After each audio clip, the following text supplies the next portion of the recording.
నమస్కారం. Rocky news కి స్వాగతం. ఈనాటి ముఖ్యాంశాలు. కార్తీక మాసం ప్రారంభం సందర్భంగా భక్తులతో కిక్కిరిసిన శైవ క్షేత్రాలు. నర్సరావుపేట గవర్నమెంట్ హాస్పిటల్లో స్క్రాప్ మెటీరియల్ తొలగించడంలో అధికారుల నిర్లక్ష్యం. ఏఏఎస్ఎఫ్ ఆధ్వర్యంలో జరుగుతున్న బస్సు యాత్రను జయప్రదం చేయండి. పల్నాడు జిల్లా ఏఏఎస్ఎఫ్ కార్యదర్శి ఎం నాగేశ్వరరావు. నర్సరావుపేట మెయిన్ రోడ్లో మురికి నీరుని తొలగించండి, జ్వరాలు రాకుండా కాపాడండి, స్థానికుల వినతి.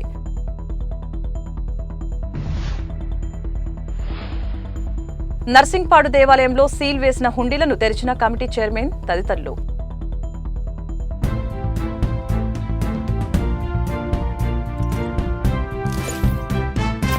పల్నాడు జిల్లా నకరికల్లు మండలంలోని నర్సింగపాడు శ్రీ అన్నపూర్ణ సమేత కాశీ విశ్వేశ్వర స్వామివారి ఆలయం నందు వైభవంగా ప్రారంభమైన కార్తీక మాసం పూజలు ఆలయ ప్రధాన అర్చకులు కొమ్మవరపు పవన్ కుమార్ శర్మ మాట్లాడుతూ, ఈ దేవాలయం నందు స్వామి అమ్మవార్లు స్వయంభువుగా వెలిశారు.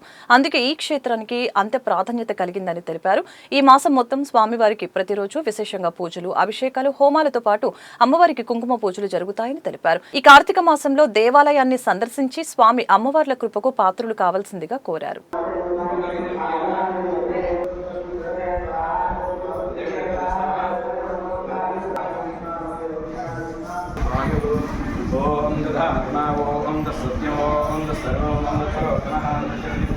జగతికి మాతాపితరులైనటువంటి పార్వతీ పరమేశ్వరులు స్వయంభూగా వెలిసినటువంటి క్షేత్రం మన నర్సింగపాడు క్షేత్రం.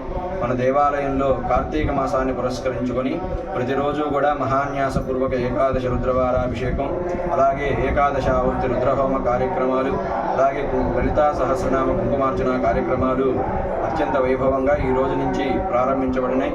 భక్తులు విశేషంగా తరలివచ్చి మన దేవాలయంలో ఉన్నటువంటి కోనేరులో పుణ్యస్నానాలు ప్రాతకాలంలోనే ఆచరించి స్వామికి పొంగళ్ళు నివేదన చేసుకుంటూ అభిషేకాలు చేసుకుంటూ తరిస్తున్నారు. అలాగే మన డివిజన్లో ఉన్నటువంటి భక్తులందరూ కూడా ఈ కార్తీక మాసంలో ఒక్కసారైనా మన నర్సింగపాడు క్షేత్రాన్ని దర్శించి స్వామి అమ్మవారుల యొక్క పరిపూర్ణమైన అనుగ్రహాన్ని పొందవలసిందిగా కోరుతున్నాం. నర్సరావుపేటలో కార్తీక మాసం ప్రారంభంతో శివనామ స్మరణతో శైవ క్షేత్రాలు మారుమ్రోగుతున్నాయి. పాతూరు శివాలయానికి భక్తులు పెద్ద సంఖ్యలో తరలి వచ్చారు. తెల్లవారుజాము నుంచే శివాలయంలో ఆలయ అర్చకులు స్వామివారికి ప్రత్యేక పూజలు చేశారు. ఓం నమ శివాయ అనే నినాదాలతో ఆలయం పరిసరాలు మారుమ్రోగాయి. ఆలయంలో మహిళలు దీపాలంకరణతో వత్తులు వెలిగించారు. భక్తులు దీపారాధన చేస్తూ భక్తి భావంతో శివుని దర్శించుకున్నారు. భక్తులకు ఎలాంటి ఇబ్బందులు లేకుండా అన్ని ఏర్పాట్లు చేసినట్లు ఆలయ కమిటీ తెలిపారు. నర్సరావుపేట పట్టణంలో పాతూరులో వేంచేసి ఉన్న శ్రీ భీమలింగేశ్వర స్వామి దేవస్థానం ఈ కార్తీక మాసం పురస్కరించుకొని ఏర్పాట్లు భక్తులకు ఎలాంటి అసౌకర్యం కలగకుండా ఏర్పాట్లు చేయడం జరిగింది. ఈ ఏర్పాట్లలో భాగంగా క్యూ లైన్స్, అట్లాగే అభిషేకాలు చేసుకునే వాళ్ళకి సపరేట్గా వాళ్ళకి ఇబ్బంది లేకుండా ఏర్పాటు చేయడం జరిగింది. ప్రత్యేకంగా క్యూ లైన్స్ ఏర్పాటు చేయడం జరిగింది. అట్లాగే ఈ సంవత్సరం కొత్తగా నెల వరకు మొత్తం 600 రూపాయలు చెల్లించిన వారికి నిత్యం గోత్రనామాలు చెప్పించడంతో పాటు నెల మాసాంతంలో వారికి ప్రసాదము, శేషవస్త్రము పంపించబడుతుంది. అట్లాగే ఈ మాసంలో వచ్చిన భక్తులందరికీ కూడా వారికి ఎవరైతే 600 రూపాయలు చెల్లించి ఉంటారో వారికి దర్శనం చేసుకోవడానికి ఏర్పాటు కూడా ఉచితంగా ఏర్పాటు చేయడానికి కూడా చేయటం జరిగింది. ఓం నమ శివాయ. శ్రీ గంగా పార్వతీ సమేత శ్రీ భీమలింగేశ్వర స్వామికి కార్తీక మాసం ఏర్పాట్లు చాలా బాగా చేశాము. అందరూ వచ్చి గోత్రనామాలు చెప్పించుకొని తీర్థప్రసాదములు తీసుకోవాల్సిందిగా కోరుచున్నాము. నెల రోజులకి 600 రూపాయలు చెల్లిస్తే గనక రోజు గోత్రనామాలు చెప్తారు. లాస్ట్లో శేషవస్త్రము, ప్రసాదము ఇస్తాము. ఈ ఈశ్వరుడు వెలిసిన దేవుడు, చాలా బాగా అనుకున్నవి జరుగుతాయి కనుక అందరూ వచ్చి దర్శించుకొని తీర్థప్రసాదములు తీసుకోవాల్సిందిగా కోరుచున్నాము. నర్సరావుపేట పాతూరులో వేంచేసి ఉన్న శ్రీ గంగా పార్వతీ సమేత భీమలింగేశ్వర స్వామివారి దేవస్థానంలో కార్తీక మాసం నెల రోజులు కూడా పూజ చేయడం, గోత్రనామాలు చెప్పడం జరుగుతుంది.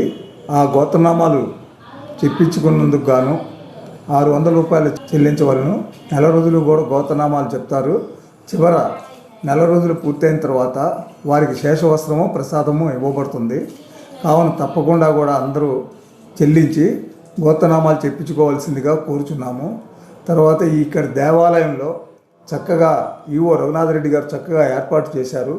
ఆయన ఇంతవరకు కూడా ఎవరు చేయని విధంగా చక్కగా ఉండి ఇక్కడ దగ్గరుండి అన్నీ కూడా చేపిస్తూ ఉన్నారు. బాగా ఈ ఫండ్స్ కూడా చాలా దేవాలయానికి పెరిగేటట్టుగా చూస్తున్నారు. ఫండ్స్ కూడా పెరుగుతున్నాయి. కాబట్టి తప్పకుండా కూడా అందరూ కూడా వచ్చేసి దర్శించుకోవాల్సిందిగా కోరుచున్నాము. పల్నాడు జిల్లా కలెక్టర్ కృతికా శుక్లా మరియు MLA doctor Chandravada Aravindababu October 1వ తారీఖున నర్సరావుపేట ప్రభుత్వ ఆసుపత్రిని ఆకస్మికంగా తనిఖీ చేశారు. ఈ సందర్భంగా హాస్పిటల్ ప్రాంగణంలో స్క్రాప్ మెటల్, పాడైన పరికరాలు, వాడని సామాగ్రి పడి ఉన్నట్లుగా గమనించారు. ఇక నుంచి ఆసుపత్రి ప్రాంగణం పరిశుభ్రంగా ఉండేలా చూడాలని, స్క్రాప్ మెటల్ తొలగించాలంటూ సంబంధిత అధికారులకి కలెక్టర్ కృతికా శుక్లా ఆదేశాలు జారీ చేశారు. అయితే ఇప్పటివరకు హాస్పిటల్ అధికారులు ఎటువంటి చర్యలు తీసుకోకపోవడం పలు విమర్శలకు దారితీస్తోంది. ఎంఎస్ఆర్టీసీ ఇక్కడ ఎందుకుంది? ఇవన్నీ ఆప్షన్ చేసుకోవచ్చు కదా. 16 months అయింది చెప్పి కూడా మేడం. నేను వాట్ ఇస్ దిస్ అసలు? ఈ వీక్ లో చేయించండి అయ్యా. ఆప్షన్ పెట్టండి. ఏముంది డిస్పోజ్ చేయ.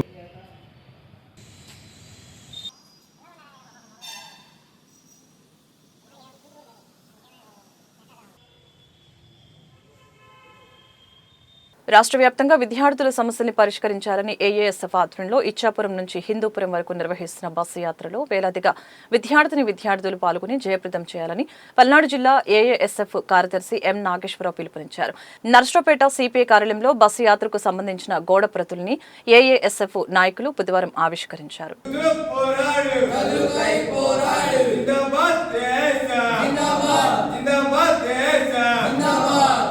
నా పేరు నాయకుమతి నాగేశ్వరరావు. నేను పల్నాడు జిల్లా ఏఎస్ఎఫ్ అధ్యక్షుడిగా పనిచేయడం జరుగుతుంది.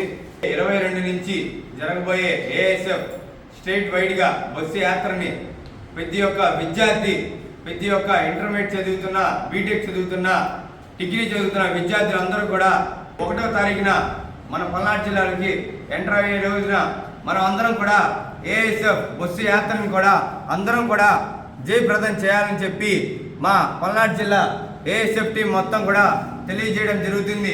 ఎందుకు అనగా అంటే ఈ బస్సు యాత్రను ఎందుకు కండక్ట్ చేశారంటే ఏదైతే విద్యార్థులకి స్కాలర్స్ కానీ వసతి దీవెన, విద్యా దీవెన ఇంకా పెండింగ్ లో చాలా మంది విద్యార్థులు డిగ్రీ అయిపోయి బీటెక్ అయిపోయి వసతి దీవెన, విద్యా దీవెన పడకుండా ఎంతో మంది డిగ్రీ చదివి రోడ్డు మీద స్విగ్గీల్లో, జొమాటోల్లో ఇంకా ఎక్కడెక్కడో టిఫిన్ హోటల్ దగ్గర పనిచేయడం జరుగుతుంది.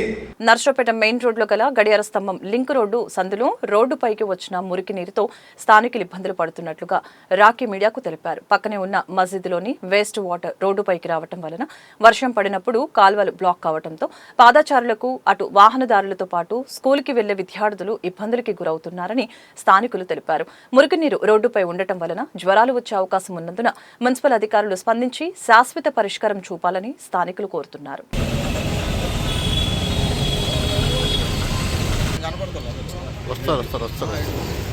మసీదులో ఉన్నటువంటి వేస్ట్ వాటరు రోడ్డు మీదకి వచ్చి వర్షం పడ్డప్పుడల్లా, కాలువలు బ్లాక్ అయినప్పుడల్లా రోడ్డు మీద పొంగి పొర్లుతూ చాలా అగ్లీగా కనబడుతుంది.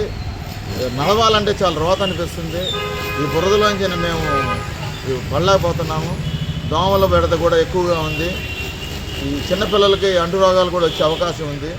దయచేసి మున్సిపాలిటీ వాళ్ళు ఈ మున్సిపల్ హై స్కూల్ పిల్లలందరూ రోజు ఇటువైపు నుంచి వెళ్ళే పిల్లలు కనీసం 100 నుంచి 150 మంది దాకా ఉంటారు. ఈ రోడ్డు మెయిన్ రోడ్డుకి మార్కెట్ రోడ్డుకి వెళ్ళే కనెక్షన్ రోడ్డు. అందువల్ల అసలు జనాలు దారుణంగా నడవాల్సిన పరిస్థితిలో ఉంది. కాబట్టి మున్సిపాలిటీ వాళ్ళు స్పందించి శాశ్వత పరిష్కారం చేయాల్సిందిగా కాలువ కట్టి మేము కోరుకుంటున్నాము. మేము పడే ఇబ్బందులు మున్సిపాలిటీ వాళ్ళకి ఈ ఛానల్ ద్వారా తెలియజేస్తున్నాము. ఇది చాలా ఇబ్బందిగా ఉందండి. ఇది మసీదు వాళ్ళకు కూడా కంప్లైంట్ చెప్పాము. మేము మసీదు వాళ్ళకి కంప్లైంట్ చెప్పినా వాళ్ళు పట్టించుకోవట్లేదు. వాళ్ళు ఈరును వాడి నీళ్ళు మొత్తం బయటకు వస్తున్నాయి. అవి మొత్తం రోడ్ల మీదకి వచ్చి మేము నడుస్తున్నాం. ఇక్కడ నుంచోవాలన్నా ట్రాఫిక్ బండ్లు చిందులు వచ్చి మా మీద పడుతున్నాయి. పిల్లలకు జ్వరాలు వస్తున్నాయండి ఇళ్ళల్లో కూడా. దాన్ని దయించి మీరు కొద్దిగా దాన్ని పరిష్కారం చేస్తే బాగుంటుందని కోరుతున్నామండి. పల్నాడు జిల్లా నకరికల్లు మండలంలోని నరసింగపాడు శ్రీ అన్నపూర్ణ సమేత కాశీ విశ్వేశ్వర స్వామి ఆలయంలో ఈ నెల 16వ తేదీన హుండీలకు దేవరంపాడు దేవాదాయ శాఖ ఈవో సురేష్ సీల్ వేశారు. ఆలయ చైర్మన్ కృష్ణారెడ్డి మాట్లాడుతూ గతంలో దేవాలయానికి చెందిన గ్యాస్ పైపు డబ్బులు 14 లక్షలు దుర్వినియోగం చేశారని అభియోగం మోపారు. పాత కమిటీ వారు అద్దాల దేవాలయానికి కొంత వాడారని, మాకు 12 లక్షల రూపాయలు మాత్రమే చెందినవని, వాటి తాలూకా ఐటీ డిపార్ట్మెంట్ కి 80,000 రూపాయలు ట్యాక్స్ చెల్లించి మిగతా డబ్బులు దేవాలయానికి చెందిన అకౌంట్లో ఉన్నాయని చెప్పారు. మాపై ఎవరో తెలియని వ్యక్తుల అభియోగం మోపి దేవరంపాడు దేవాలయ శాఖ ఈవో సురేష్ తెలిపారు. మాకెటువంటి సమాచారం ఇవ్వకుండా హుండీలకు సీల్ వేయడం జరిగింది. ఆ తర్వాత మేము వెళ్లి లెక్కలు మొత్తం చూపించగా వారే మాకు తాళాలు ఇచ్చి కానుకల హుండీలకు వేసిన సీల్ ని మీరే తీసుకోమని తెలిపారు. సార్ వాళ్ళు వచ్చి అంటే ఈవో గారు వచ్చి ఇక్కడ హుండీకి ప్లస్ ఆఫీస్ రూమ్కి లాక్ చేసి పోయిన తర్వాత మేము అన్ని వివరాలు వాళ్ళకి చూపించాం. ఈ నిధులు ఏమవుతున్నాయి అన్ని వివరాలు వాళ్ళకి చూపించి అకౌంట్ కూడా చూపించి అకౌంట్లో కూడా ఇప్పుడు ఆ పైప్ లైన్ డబ్బుల కన్నా ఎక్స్ట్రా దాదాపు మేము 2 లక్షల రూపాయలు ఎక్స్ట్రా ఉన్నాయి. ఈ రోజు కావాలనుకున్నా కానీ 17 తారీఖు కావాలనుకున్నా కానీ 2 లక్షల రూపాయలు ఎక్స్ట్రా ఉన్నాయి. ఆ ఎక్స్ట్రా ఉన్నాయి కూడా వాళ్ళకి చూపించి వాళ్ళంతా సంతృప్తి చెందిన తర్వాత అదే రోజు మరుసటి రోజు ఉదయాన్నే మమ్మల్ని పిలిచెల్లా వాళ్ళు తాళాలు ఇచ్చి మీకు దాంట్లో ఎటువంటి ఫ్రాడ్ లేదు, అంతా బ్రహ్మాండంగా జరుగుతున్నాయి, అన్ని పూజలు కానీ అన్ని కార్యక్రమాలు మీకు బాగా జరుగుతున్నాయి, మా గవర్నమెంట్ గుళ్ళు కన్నా మీకు అదనంగా బ్రహ్మాండంగా చేస్తున్నారు, మీకు అనవసరంగా ఎవరో కంప్లైంట్ ఇచ్చారో ఆ కంప్లైంట్కి మేము అపోహ చెంది మీ దానికి ఏదో చేశాము కానీ లేకపోతే ఎటువంటి ఇబ్బంది లేదు, ఈ గుళ్ళు అన్ని బ్రహ్మాండంగా చేసుకోండి అని చెప్పి మాకు ఇచ్చేశారు సార్. తాళాలు ఇచ్చి చేయించుకోమని చెప్పారు. అది చిలుకలూరుపేట 52 ఎకరాలలోని టిట్కో గృహ సముదాయంలో డీఎస్పీ హనుమంతరావు ఆధ్వర్యంలో పోలీసులు కార్డన్ సెర్చ్ నిర్వహించారు. సరైన పత్రాలు లేని సుమారు 95 ద్విచక్ర వాహనాలు, ఒక ఆటో, 2 గొడ్డళ్లు, ఒక కత్తి స్వాధీనం చేసుకున్నారు.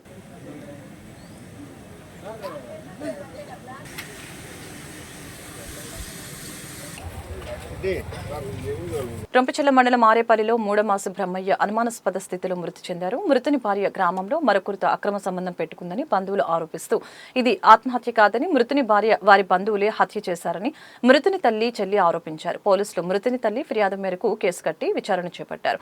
న్యాయం చేయాలని నర్సరావుపేట ప్రభుత్వ ఆసుపత్రిలో మృతుని బంధువులు ఆందోళన చేపట్టారు.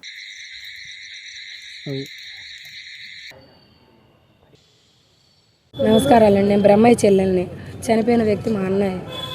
ఇప్పుడు వాళ్ళు ఇదరికం పోయి 23 సంవత్సరాలు అయిందండి. 20 సంవత్సరాల దాకా 19 సంవత్సరాల దాకా బాగానే ఉన్నారు. 5 సంవత్సరాల నుంచి ఆమె అక్రమ సంబంధం పెట్టుకుంది.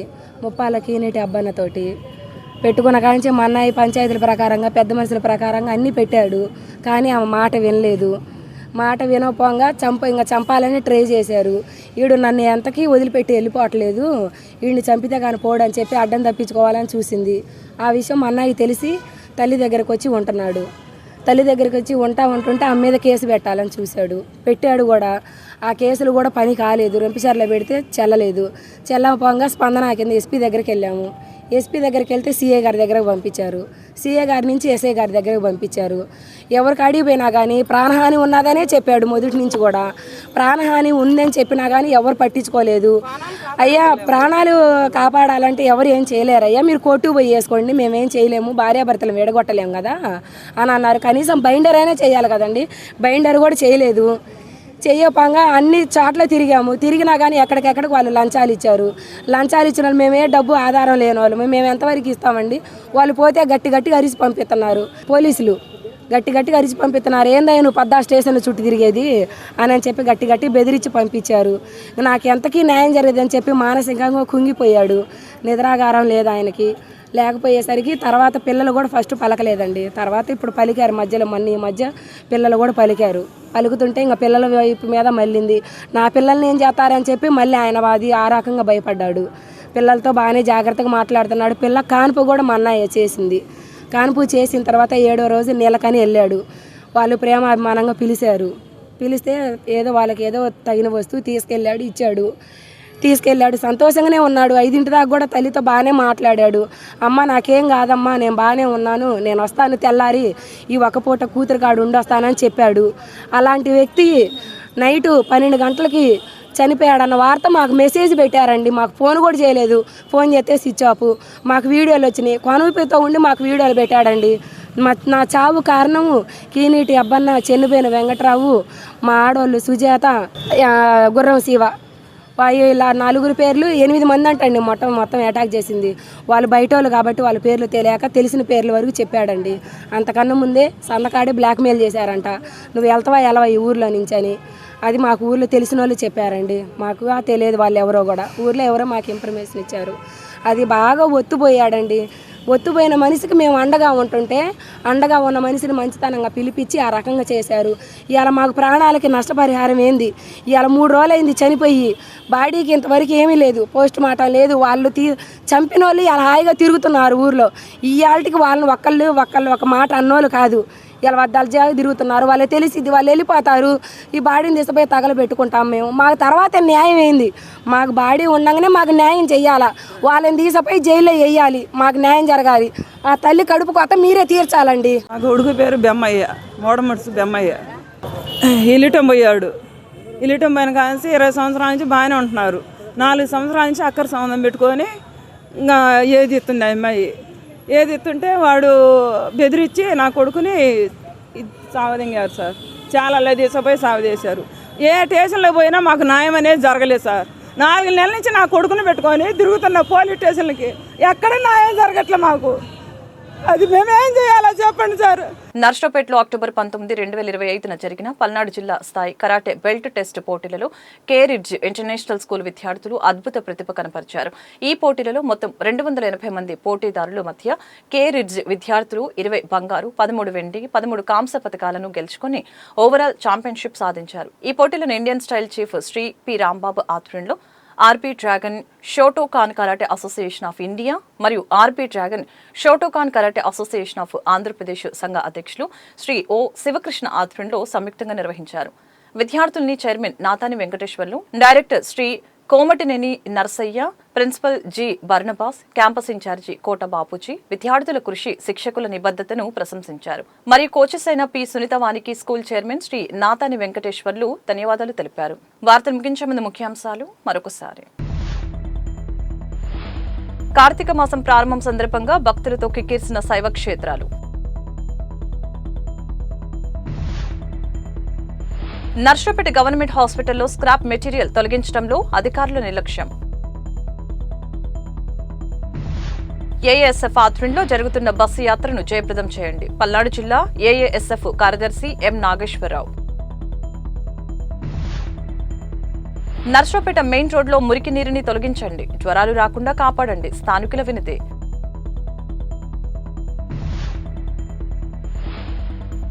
నర్సింగ్పాడు దేవాలయంలో సీల్ వేసిన హుండీలను తెరిచిన కమిటీ చైర్మన్ తదితరులు. ఈ వార్తలు ఇంతటితో సమాప్తం. మరొక బులెటిన్లో మళ్ళీ కలుద్దాం. నమస్కారం.